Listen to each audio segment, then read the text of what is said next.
Hello, and welcome to another Facebook Live party. I'm so excited to see you guys today. We're on a little bit earlier than normal, so we'll see who hops on, but if you are watching the replay, feel free to interact in the comments below. Let us know that you're here. Let us know what you're excited about right now. We're all hanging out here. It's gonna be so much fun. So, I am so excited. Obviously, I have guests today. You guys know that I love having guests on because it's fun to hear from other people sometimes who are doing the damn thing, who are, they're entrepreneurs, they're married, they're living life, they've got a family, they've got kids, they're out there living their dreams. Hi, Andrea. Hello, Maricel. Welcome. And so I'm excited to talk with them today, just having them share their insight, their wisdom on entrepreneurship and balancing it all, which is a huge question I get constantly. Hi, Caitlin. Welcome, girlfriend. So good to see you. So this is Raleigh. This is Will. What's up, they guys? are from Utah. Yep. And they own a CrossFit gym in Utah, and they're here for the summer in Texas. Obviously, that's where I am. We're together in real life. And I'm just going to kind of interview them and have them share their heart and kind of their behind the scenes of everything. So if you guys have any questions, it thinks that you're Megan Yancey. This is Raleigh. Right. Megan is not in our video, but hello, Megan, if you're here. So I am just going to interview them. If you guys have any specific questions about business, marriage, family, anything along those lines, share them below and we'll make sure to get to those as well. But thank you for being here. Thank you for hanging out with us. And without further ado, I'll shut up and let's get started. Cool. So why don't you guys start with just telling us who you are, really. Who are you? What do you do? Okay, go ahead. Okay, I'm Raleigh. This is Will. I'm from Colorado. He's from Tennessee. We met in Utah at college. We've been married for 7 years. We have 2 little kids, a 3-year-old and a 1-year-old. And you can tell what we do. Yeah, so we own a CrossFit gym. Kind of took the entrepreneurial leap like 2 years ago. I kind of had the corporate gig. I like to say 9 to 5, but it was really more like 7 to 7. And that was terrible. Yeah, it was awful. So just worked all the time, good money, good salary, had all the good benefits, and then we decided it was time to make a jump because I think one of the big things we looked at, she made a scrapbook of our son's first year, and I wasn't in it, at all. And I so, have chills. yeah, That's sad. and it wasn't even, it's not like she did it on purpose. She just took all the best pictures that they had from the first year of our son's life, and we started going through. It's like, where are you at? Yeah. I don't know. Yeah. So then I quit my job and we left, and then we bought a gym. Then we bought a gym. We bought a gym. That's not a light thing either. That's not, No.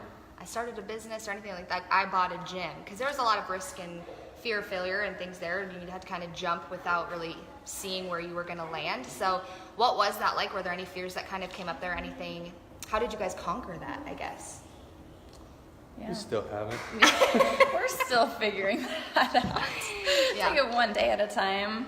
Yeah. I don't know. A lot of it kind of is just fake it till you make it, Like, we just have never done anything like this before, and so we just have to fake our way through it and figure it out along the way. Research, Yeah. Google search. Yeah. Yeah, and like the first years were pretty tough. I guess the first year was hard because it was figuring out how to work together. That was tough. Yeah, that too. Yeah. Because we went from he's gone all the Yeah. time Yeah. to working together. Our schedules are totally meshed now. That was Yeah. kind of like, holy crap. Yeah. Yeah, that was hard. For sure. So as far as kind of too, I think a huge part of it, and correct me if I'm wrong, but you had to have like this vision, this overall, it can be hard, especially in those first couple years because you're stressed. I mean, there's failure there's figuring it out, there's trial and error, there's a lot that goes on in those first years of business, whether it's a brick and mortar or it's online like you guys are. But I think too, if you have this bigger picture, this grander vision of where you're headed, you can focus so much more on all the little bullshit that happens along the way. You can be like, okay, but here's where we're headed. So like this too shall pass, and so it goes. It will get there eventually. Do you feel like that was a big deal? No, totally. Actually, even just like getting out of our business, like actually leaving Utah and coming here has really been eye-opening for us in that process. Just like getting out of the little details that don't necessarily matter and coming back to our brand and our vision has become a lot clearer. So I think that's great advice. We were talking about that earlier, but if we did have advice for anyone, it would be that. It's find a vision, find what you're really passionate about, that big picture, and just post it somewhere where you can see it every day because there's so many monotonous things that happen 100%. every day and you just get so sucked into it. So Yeah. I totally agree with that. Well, and I mean, if we get so caught up in the here and now, I know I have a lot of clients that are like, well, I want to be here though, and I want to be there now, and that's a beautiful thing. But this time that we're all working on right now in our businesses is what's going to eventually lead us there. And if you don't go through what you're going through now, even the stuff that sucks, and we get it, we're all going through it the same. We're all going through it together. You won't learn enough, and you won't grow enough to be able to step into that grander vision. So this is all leading you to that place eventually. Which, okay, I love that. So. What do you guys feel like was the most difficult obstacle you've overcome in the last couple years? It's all you. I think for us, kind of finding how we fit into the vision that we wanted. I left my job because I wanted to be around my kids' lives. I wanted, we had a vision for what our family life looked like. And at first it wasn't what it was. We started running the business, and I was running it one way, she was kind of running it her way, and we didn't really mesh the two. And so I think it probably took us 8 months to really figure out how to not just love each other, live together, but also work together.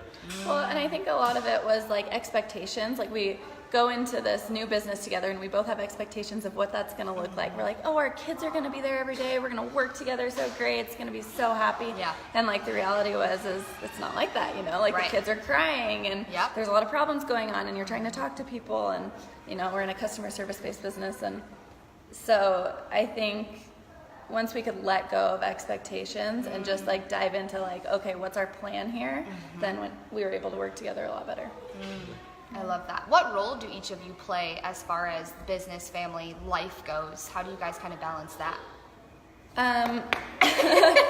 Well, I think I'm more of like the operator, manager. I like get I'm more like a logical thinker. I tend to like plan and get things done that way. Will is like the dreamer. He's like the big vision, the brand person. As far as family and parent life, we do it 50-50. We are totally co-parenters. Like he has the kids in the morning, I go to work, I coach, and then we switch in the afternoons. There's like no roles there, which I love. Yeah. Same with, like housework and stuff like that. It's totally 50-50. So Yeah. that's just what works for us. Was it always that way, or were there because I know you No. said like learning to work together was difficult, but was there ever, because I think there can be a lot of the times where it's like, okay, so man's going to go to work, wife's going to take care of the kids, and then having to figure out, okay, well, how can we do this together? Were there conversations you guys had to have, or any like compromises you had to have? Yeah. I think there were crying sessions about it. Of me, Like, because just he doesn't pissed cry. off, but Yeah. just times where it's like, hey, this isn't working, and I think you have to have a little bit of humility. I think for me to be like, yeah, I've got to step up with the kids and with the house so that she can run the things. And as soon as we figured that role out, the business started to take off. Yeah. The first 6 months were hard too, because when we bought it, it's always grown, but it was real slow, so there was no money. So then we went from this job with money to buy a business where you think, oh, I'm going to make all this money and it's going to be great, and then there was no money. And then Because stress. you're putting it right back into the business Yeah. to help it grow, Yeah. And so once we kind of figured out and had a lot of conversations, like not just one, probably 100, about, hey, what are you best at? What am I best at? And then we found we really work well together, Yeah. because I can dream, I can set where we want to go, kind of build the brand, but I suck. I'm really good at step one, step 2, and step 10. And I really, really suck at step 3 through 8. Yeah. And so she fills that gap really, really well. Oh, I love that. You're able to dance together in it. It's a very delicate dance, for sure. Yeah. For sure. What would you say for you guys, especially, and for the man's point of view? Because obviously a lot of us here are women, right? And I know I work with a lot of clients who are trying to get, and I know you guys run business together, so it's a little bit different, but for them who are starting their coaching business or they're starting their business, how do they get their man on board? Like, how do they make him feel a part of it, or, kind of overcome that? I think a lot of them think like, oh, my husband doesn't understand, or he doesn't get it, or he isn't supportive of me. How would you have them get through that? I think you have to just really share with them the vision that you want for your life. I think that's something that Rawls and I do a lot of, is just, what do you want? And not just like, what do we want together as our family, but also I think it's really important that to have a strong relationship, both of you have your own goals that you're then helping empower the other one to do. And so I think for me, like, kind of taking a step back for Raleigh and saying, okay, hey, here's where we're going, this is what the gym's doing, but what do you want? Yeah. Inside the business and outside the business. And then we can kind of try and align that. And I think if your husband knows that, they're more on board, instead of just like kind of this obscurity. What are you doing? I don't really understand it. And I would imagine like a lot of people don't. You know, like my spouse has no idea what I'm doing. They think I'm on Facebook Live, just like chatting, shooting the breeze, right? Hey, how are you? But if they kind of understand, and then when you have little wins, make sure you share that with them. Ooh, I love that. That's a really good point, you guys. And it's true. I know Joe and I struggled with this when I first started business 4 years ago. And I would be like going to all of the things, and I had all the calls, and I was on the Facebook Lives, and I was always on my phone, and I was always on social media, and I was always like, this is my business. And I didn't give him a space to kind of fit in there. I didn't share with him what this was going to do for us. I was so focused on me. And as much as he loves me, he started to feel like, okay, well, I'm second best, or I have to kind of fit under the business, and I don't know what my role is here. And if a man doesn't know what his role is, I mean, there's going to be a lot of tension there, because he, just as much as you want to feel wanted, needed, acknowledged, and valued, so does he. And so make sure that even if it is your business and maybe he's not a part of it, how can you kind of bring him in, like he said, with sharing with him that vision and sharing with him what that means for your family, and asking him questions and letting him share his opinion and really building that up with him. I think that's really important. I love that. Yeah. I love this. Okay. So what do you guys, this is a big question that someone asked. What beliefs did you have to make big investments in your vision before anyone even walked through the door?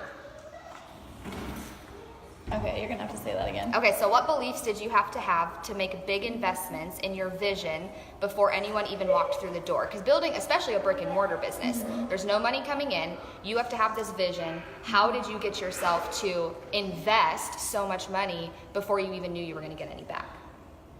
Yeah, I mean, I think the values that you have ultimately determines that, you know? So you have to like decide as a couple, what are our values? What are the most important things for us in life, really? And then be able to just be willing to take that jump because you know that your values are aligned with that, if that makes sense. Yeah, I think too in our business and the coaching business, which it sounds like a lot of your guys are, right? Yeah. Coaching people. Each of us have a very unique story and a unique personality and a unique brand that I think as soon as you can tie into that, people are going to buy into.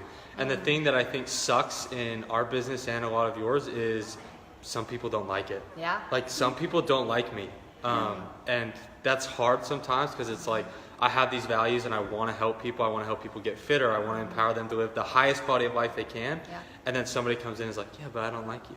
Yeah. And that's hard. Yeah. And so the more you tie into the values that Rawls was talking about, then it's just easier because it's like somebody will. And as soon as you find the one, right? Yeah. I remember those first few people that came and like started buying into what we're doing. It's like, oh my gosh, this is awesome. People are coming in. People love us. Like I'm doing something right. And then go back to those people and say, hey, you know, what do you love? Why do you like us? And then magnify that. That's so true. Yeah, I think, you know, our business and yours, you probably feel like, at least me as like a fitness coach and you as like a life coach, you probably think I can help anyone and everyone. And so you have this like huge range of people that you want to help. But if you market to that huge group, this is kind of going off topic, then you're not going to get anyone. No. You know, so you have to pick one niche and one type of person, and you'll be so much more successful in that. Which seems backwards. Like when I first bought the business, I'm like, oh yeah, anyone and everyone should come to our gym, and it's like, no, that's not true. Yeah. Oh my God, it's so true. And I know we've talked about this before, guys. Yeah, niching down is so freaking key because if you're trying to speak to everyone, you're not hitting anyone because you need to speak to your soulmate clients, to these people that you want to work with, to like the depths of their soul. Like it needs to be when you share your vision and when you share what you do, they need to feel it like, oh my God, this person gets me. They understand me. I feel heard by them. You're using their verbiage. You're using the exact things that they're crying themselves to sleep about or they're pissed off about or they're excited about. You know them better than they know themselves. And so when you can tap into that one person, it just amplifies and it magnifies from there because you're actually helping that person and then it's growing and growing and growing versus I just want to help everybody. And then you have this like smorgasbord of clients where you're like you're helping them. Yeah, but they're not those like soulmate clients where you're like, oh my God, I'm so excited to see this person today. That really matters. Such a good point. Which brings me to community because having that niche down, having that soulmate client feel, and you know exactly who you're speaking to with your guys' gym, CrossFit is a very like community-based sport. It's a very community-based thing. So how have you guys built a community? Yeah, I think Will's done a really good job at that. So Say that. I think celebrating wins, and you have to have those people that believe in what you're doing. And as soon as people believe, then it's really, really easy to carry the momentum that they feel because everybody's bought into the original vision. And then you tie people together with those little wins that even we were talking about earlier with what are you doing? So when one person wins, we all win. And so you try and make sure that everybody within the group understands like, hey, we're all winning together. And then as you celebrate that, everybody gets pumped up. Whether it's somebody setting a personal record on their workouts or whatever it is. And then we try to just tie things in from outside of the gym as well within our community. If somebody's struggling, help them out with that as well. We do a lot of fundraisers. I think last year we gave away, $8 grand. Wow. Pretty close to that. And all of those things were not just the business donating, but our community coming together and donating to different causes of people within our community that needed help. So that was really cool. Just making sure that like we care about our clients not only in the gym but also in all aspects of their life, you know. Like we care about you as a person. Yes. Not just as someone that's paying us monthly, you know. Yeah. Focusing on them as humans versus just numbers. Can you guys hear us okay, by the way? I hope you guys can hear us. And Chloe said hey, and Amanda said such a beautiful couple. Aw, Thank you. thanks. Love it. So this is so true, you guys. Make sure you are so focused on your soulmate clients, your prospective clients, whoever they might be. Sorry that door is so annoying. That door is too much. We are in the community room of our apartment building because kids, animals, and it's nice in here. So nice. We like it in here. So thanks for hanging. Thanks for the door slamming. I just want to get some WD-40 and just squirt it in there. It's always it's like so that. bad. It's horrible. So, anyway, focus on people as humans, not just as numbers, for sure. That definitely builds community. And something that Lewis House talks a lot about, you guys, is love Lewis. House. He's my man. Gosh. I love him. When Lewis responded to me on Instagram, I died a little bit. I died a little bit too. I shared his podcast and he sent me something back and I was like, oh my God, thank you. Love him. So, Lewis House talks about this, you guys. Sorry.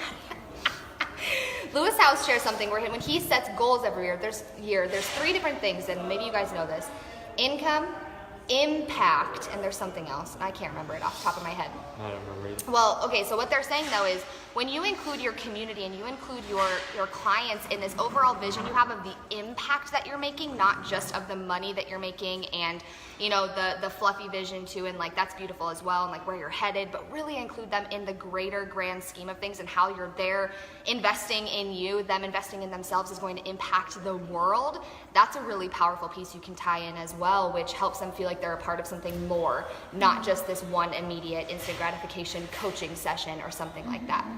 I think that's why people stay too, right? It's kind of that quote of sell them what they want, but give them what they need. 100%. And I think when you get people in our gym or as a coaching client, you look at, hey, I want to build a business, I want to make money, and I want to have an impact. But then once they're in, people will stay with you forever when they feel like they're getting an impact from you, and then they're in turn impacting other people. So true.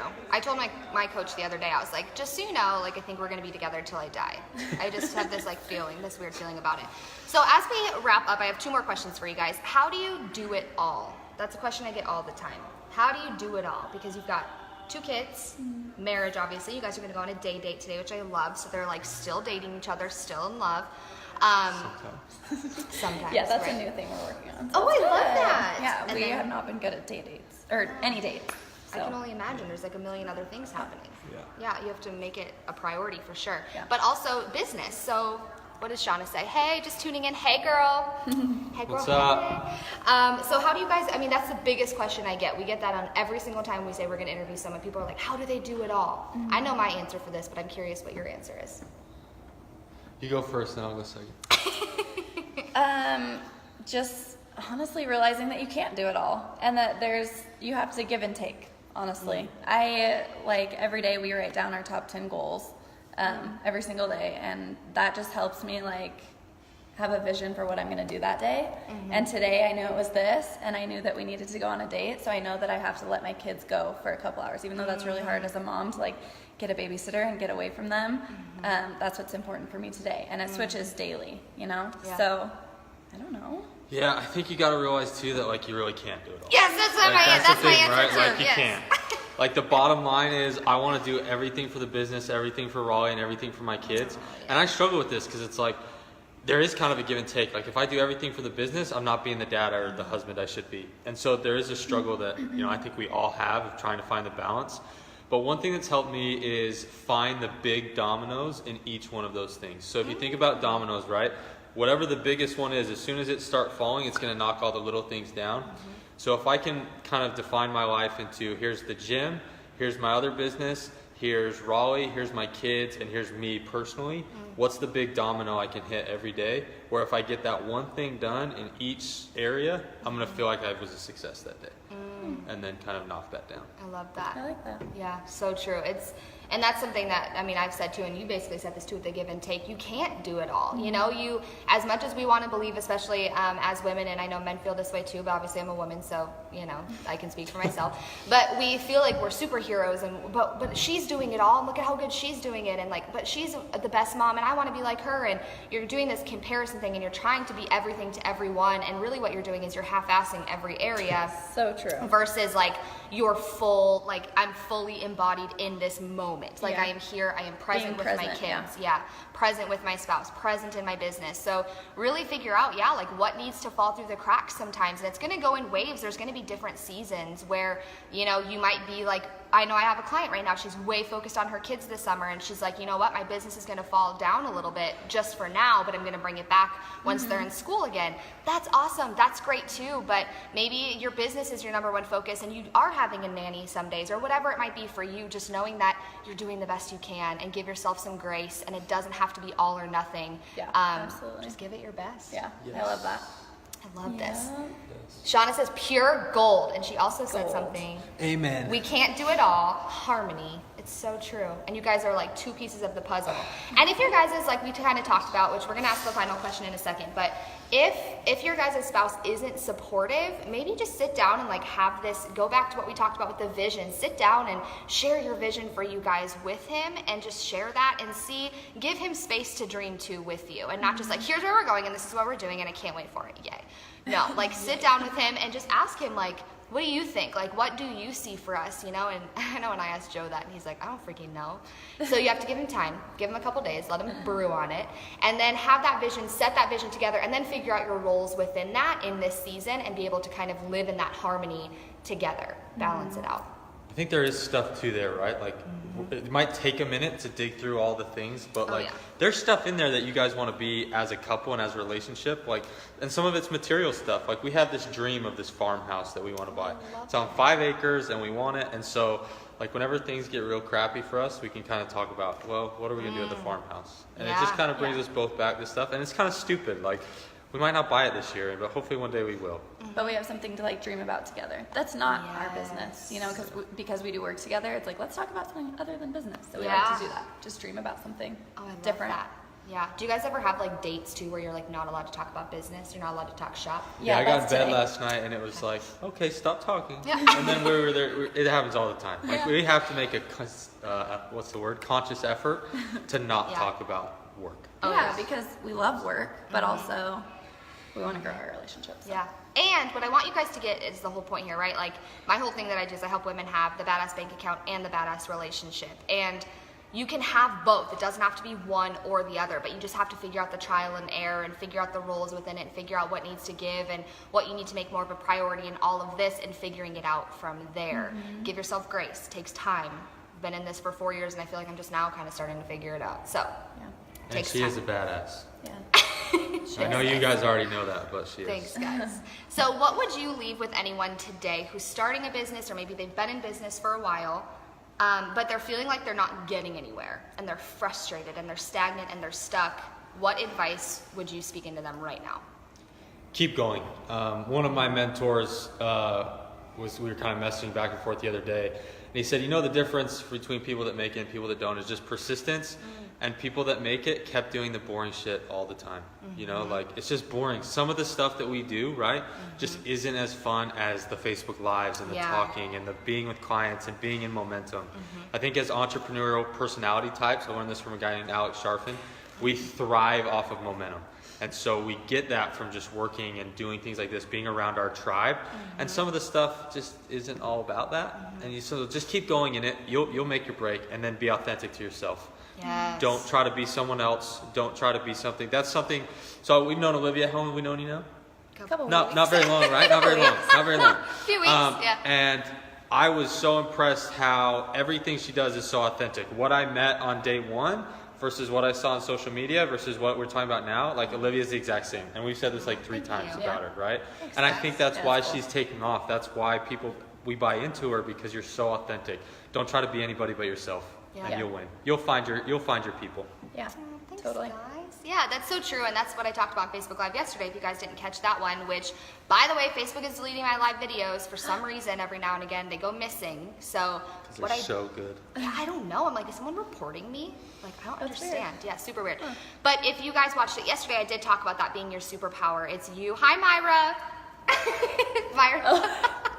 Oh, yeah. Okay, but the truth is, like, your superpower is you being you. And I tried for many years in business to be, oh, I want to be like her, or I want to do it like she does, or oh, that's really good for her. But all that did was it made me feel like I had to force myself to show up every day and kind of fake it through it, or hustle through it, or put on this mask every day, and it was exhausting, and it eventually led to burnout.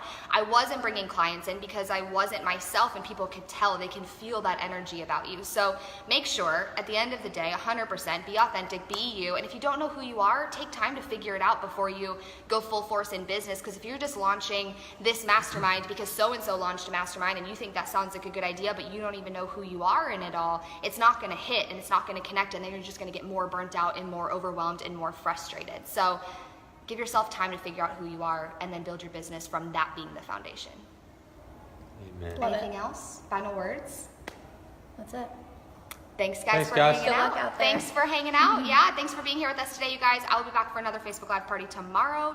Monday through Friday. Holla holla. If you guys need anything, you know where to find us. And if you have any questions for them, post them below, and I see them around. Yeah. Come knocking on their window when they're at the gym. Hey, questions. Have the most amazing day, guys, and I'll talk to you soon. Bye. Bye. See you Thanks, guys. Olivia. Oh my God.